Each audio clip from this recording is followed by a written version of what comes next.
Hey, what's up guys? It is Ben2000YGO, your friendly neighborhood Yu-Gi-Oh! Superhero. I know this video is a little bit late. I wanted to post this video yesterday, but due to the events of my country, that I'm sure if any of you guys were following me on Twitter, you know exactly how I feel about the events that happened yesterday at Capitol Hill. Yeah, you know exactly how I feel about that. But I'm not going to talk about that right now. Today, you guys, we're going to be talking about the dinosaur deck. So, as you guys probably knew, in 2020, a lot of people were calling for the banning or the hitting of cards from the dinosaur deck, which kind of led me to be inspired by various other content creators who have made videos about, like, debunking the power level of a deck. And since this is my deck, this is the deck that I play, primarily, I know all the weaknesses to it, so I figure I'm just going to go ahead and share those weaknesses with you guys, and the purpose of doing so is so that a newer dinosaur player knows what they're getting into. Maybe some of you are going to realize that the deck isn't as powerful as you think it is. I made this video, a similar video on that topic a while back, but it was more of a discussion. Here I'm going to be actually showing you, like, examples of cards that actually get past the deck. And then the other idea is also for, you know, seasoned veteran dinosaur deck players like myself can be reminded these are the cards that we struggle with, and if we're ever going to overcome those cards, basically this is to get the ball rolling for us. So, you know, so we can actually be that deck that everyone seems to have made us out to be. Because, like, literally, you guys act like we're a literal, like, the deck's like a, you know, we slam a dinosaur deck on the table, and some of you guys are like, oh god! And it's like you're actually staring at a T-Rex in the face or something, and I'm like, you are hyping this deck up way too big. So, anyway, I'm just going to go ahead and give you guys the answers. So, let's go over and let's do that.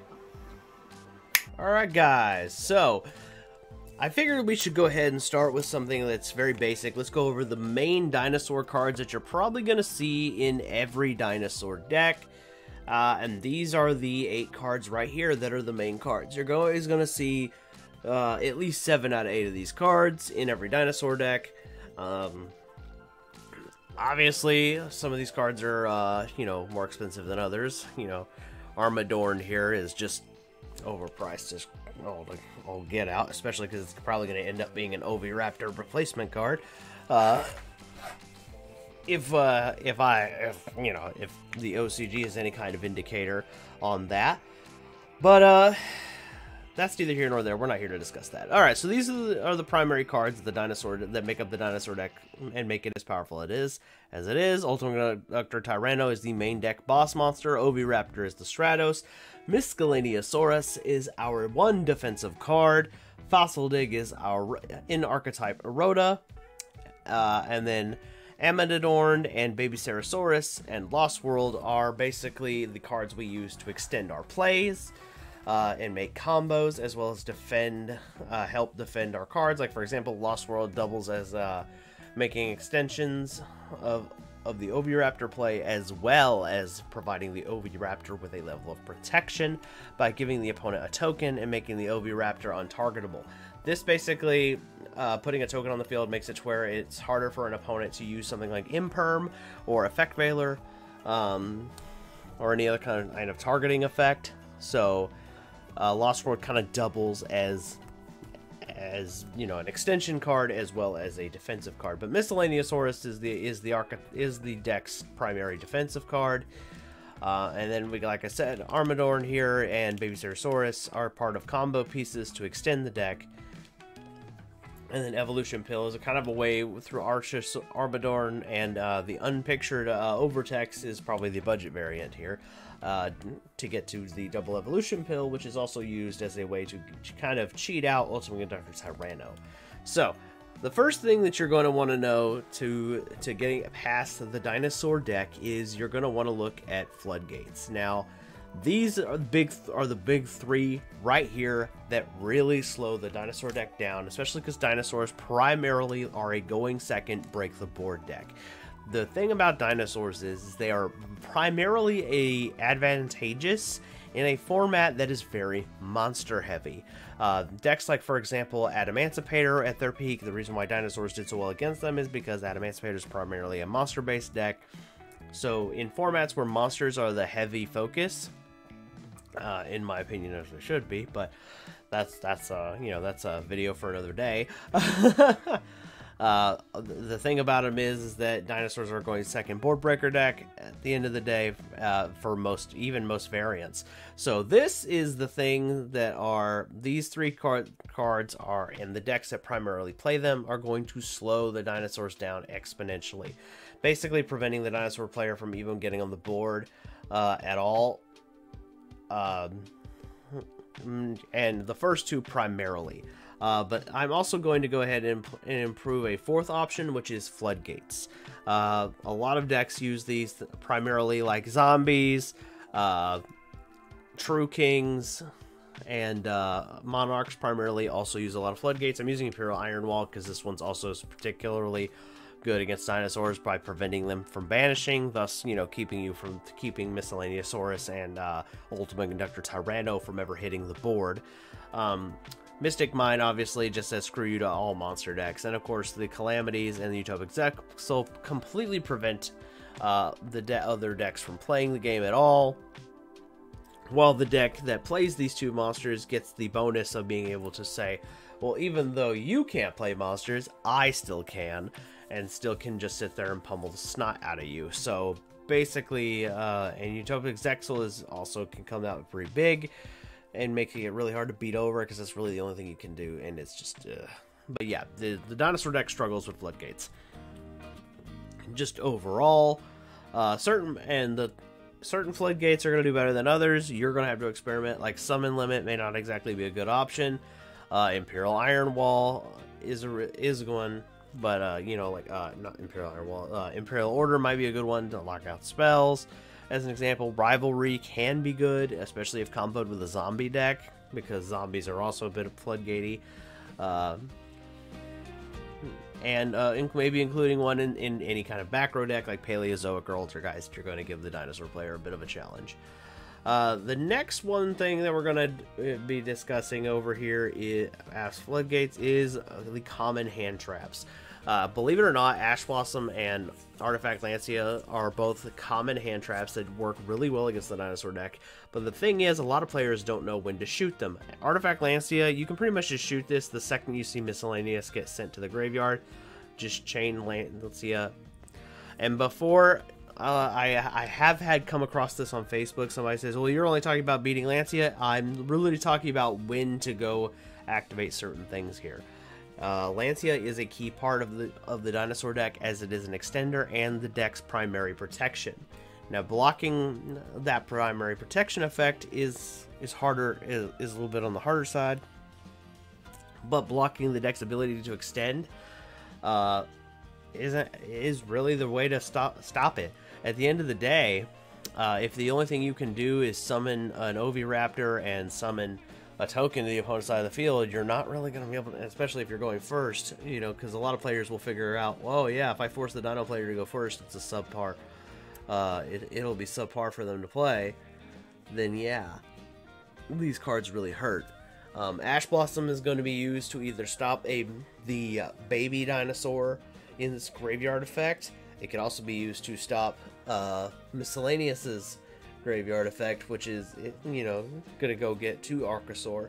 So that's another one. It also can stop the evolution pill altogether. It's about one of the things that a lot of players forget is that you have to play around Miscellaneousaurus, and every deck is capable of that. And especially because you have to remember, guys, you're going to play more games with your sideboard than you are going to play with just your main. So keep that in mind. Lancia is a perfectly good card to put in the side, as it also is going to be effective against many other decks.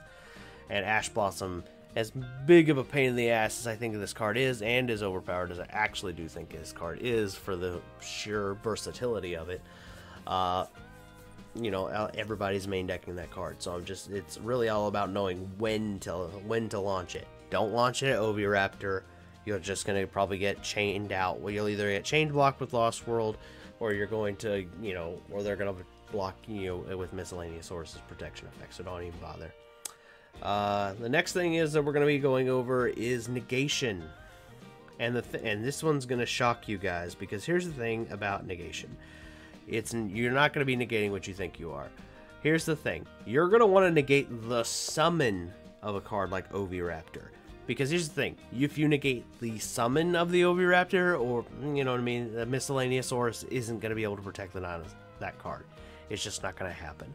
And you can really slow them down, and it's a good one-for-one exchange. You could also negate something like, you know, save your negations for like the bigger, for their Exceeds plays, like Evils or Logia and Dulka, or Calamities if you're up against a True King variant, or even Ultimate Dark Tyranno. And I'm giving you an example is because not everybody has access to the same card, so this is kind of to keep in mind for the budget players. Hey, you have options. The next thing also you have to remember is Called by the Grave is still in the game. This card needs to be back at 3, and I'm saying that as a dinosaur player. Yes, Called by the Grave should be at 3. Use this on Miscellaneous, use this on baby dinosaurs, and you will slow the dinosaur deck and pretty much cripple it for the most part. You could also use this on Giant Rex, and then it'll keep it banished. So there's another fun fact there. The other part of it is knowing what Miscellaneous can't protect from, as it is the dinosaur deck's primary defense. So yes, for that one person in the dinosaur group who's like, oh, you're only talking about Miscellaneousaurus. It's its primary defense, you douche. Anyway, your friendly neighborhood Yu-Gi-Oh! Superhero is feeling a little bit spicy today. Phantom Knight's Fogblade and Fiendish Chain, because here's the thing, Miscellaneousaurus only protects the dinosaurs from activated card effects. So for example, because Fogblade and Fiendish Chain stick around, their negation of a card like Oviraptor or Ultimate Gunductor Tyranno can't be stopped by Miscellaneousaurus. So keep that in mind. Fiendish Chain is a common card. Everybody has access to it. If you are playing Phantom Knights, or you're playing like a deck like Lightsworn Phantom Knight, Burning Abyss, or even the Orcus Phantom Knight variant, or even Raid Raptor Phantom Knights, you have Fogblade. You literally have an in archetype card that's going to assist you. So keep that in mind. The next thing that we're going to go over is a non-responsive cards. Alright, so these 3 cards all have the ability, and there are other cards in the game that are cards that your opponent can't respond to, but the idea here is that these 3 cards in particular come to my mind. Like, yes, you could play like something like Dark Ruler No More, but Dark Ruler No More is better used as a board-breaking card alongside dinosaurs than it is against dinosaurs, because dinosaur decks, typically you only rely on like 1 or 2 monsters. So, yes, you could also use that card if that's what you have available to you. I know Forbidden Droplets is expensive and super poly, and I think Access Code Talker actually does have more access to it right now. I haven't checked the price recently, but I'm pretty sure it's nowhere near as expensive as Droplets. So, and Super Poly has a common print now, so it's fairly cheap. Now, the thing about each of these cards, Access Code Talker, if your opponent, if the dinosaur player you are up against has not dropped the Miscellaneousaurus, they may miss the chance to do so. That's the first thing. So protecting their dinosaurs from Access Code Talker's effect might be a little, they're going to miss the chance to do so. If they have already dropped it, well, then you can still use the effect to become big. And of course, Ultimate Tyranno is 35. This card can easily, I've seen this card get upwards of 5,000 easy. So Access Code Talker is also good. Just beat over them with Super Polymerization. Save this for the battle phase. Shaddoll players and Invoked players, I am talking to you specifically. You guys main deck the Super Poly card, and then you always use it after the Miscellaneousaurus has been dropped, and then you wonder why the Oviraptor isn't being used as fusion material for your fusion monsters. This is why. Oviraptor, or Miscellaneousaurus does protect Oviraptors from Super Poly. What you want to do is wait till the battle phase and fuse for something like Construct with the Ultimate Tyranno, or fuse with like the Fire Fusion for Shaddoll or Invoked with the Logia or Dulka that we typically play. that's the thing. It's about knowing when to use the card more than anything. Super Poly is just an example of that. Save it for the battle phase. And preferably you want to do it on your turn. If you leave it on our turn, we're just going to play something like Pankratops and pop it before you get a chance to use it. I'm just giving you fair warning. Or we're going to try to make something like Nightmare Phoenix for you to waste it on, you know, or, you know, Tornado Dragon. These are examples of cards that we're going to use to try to get rid of your Super Poly before you get a chance to use it. Forbidden Droplets, you can pretty much use it at any point in time.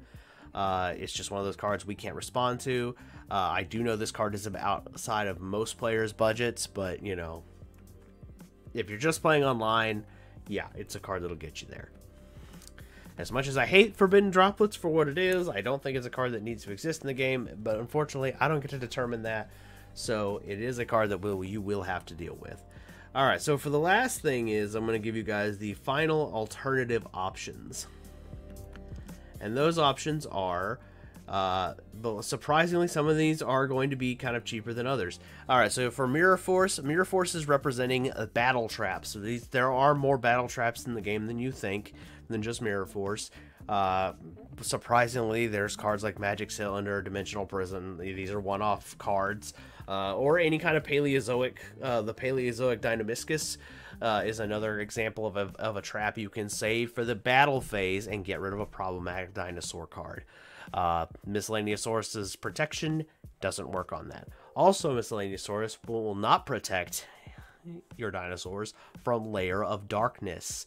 Layer of Darkness is a constant effect, so basically turning everything into a dark and then being able to tribute it, your Misc isn't going to be able to help you. Even though I wish that it would, as a dinosaur player, I still have to be transparent and tell you, Layer of Darkness decks and decks that and Infernoid that use Layer of Darkness are going to get past Miscellaneousaurus. And of course, the Kaiju is obviously here representing Kaijus, or any other kind of card that sacrifices the opponent's monsters. Raw Sphere Mode, Volcanic Queen, Santa Claus. These are all cards that tribute the opponent's monsters, and these are without a card effect. So basically, yeah, your opponent's going to can absolutely use these cards to get past problematic cards like the negation cards that the dinosaur deck can play. Alright guys, I hope you guys found that informative. I decided I want to make this video as a dinosaur player, kind of showcasing the weaknesses of the dinosaur deck.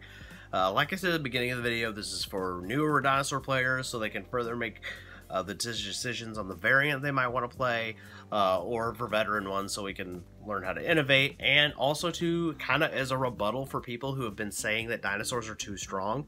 Like I said in the video, I had one person talking about how all you're talking about is getting rid of Misc, because I kind of had this debate in the dinosaur Facebook group. The truth of the matter is the dinosaur deck isn't as powerful as people make it out to be. It just isn't. You make some of the people make these claims are acting like this thing is the friggin' boogeyman, and right now it's not even one of the best decks of the format, and that's because we're still busy trying to get past Utopic Zexals and Calamities, because every deck seems to be going for the at least currently every deck is like, well, we're gonna make Calamities and just say you can't play Yu-Gi-Oh! You're the problem because you showed up to the table to try to play Yu-Gi-Oh! And that just doesn't encourage good gameplay in my opinion. But I decided I wanted to go ahead and make this video, like I said, as a rebuttal. Basically, I've just proven to you guys that the dinosaur deck has tons of holes in its armor, and a lot of it is about knowing when to play a card, not necessarily what to play against them. So I hope that this video helps. Remember, Miscellaneousaurus can't stop summons. It's very main phase specific. I just want to remind you guys of all these things. So, you guys now have been educated. You can stop saying that stuff about dinosaurs being too OP. They're clearly not, as you know, a simple Mirror Force could wreck a dinosaur player. Player's day. So, anyway, I'm just gonna be straight up with you again, absolutely. Anyway, guys, I'm Bit2000YGO. I'm your very friendly and very tired Yu-Gi-Oh! Superhero. So I don't know about you guys. I'm gonna go catch a nap. Peace.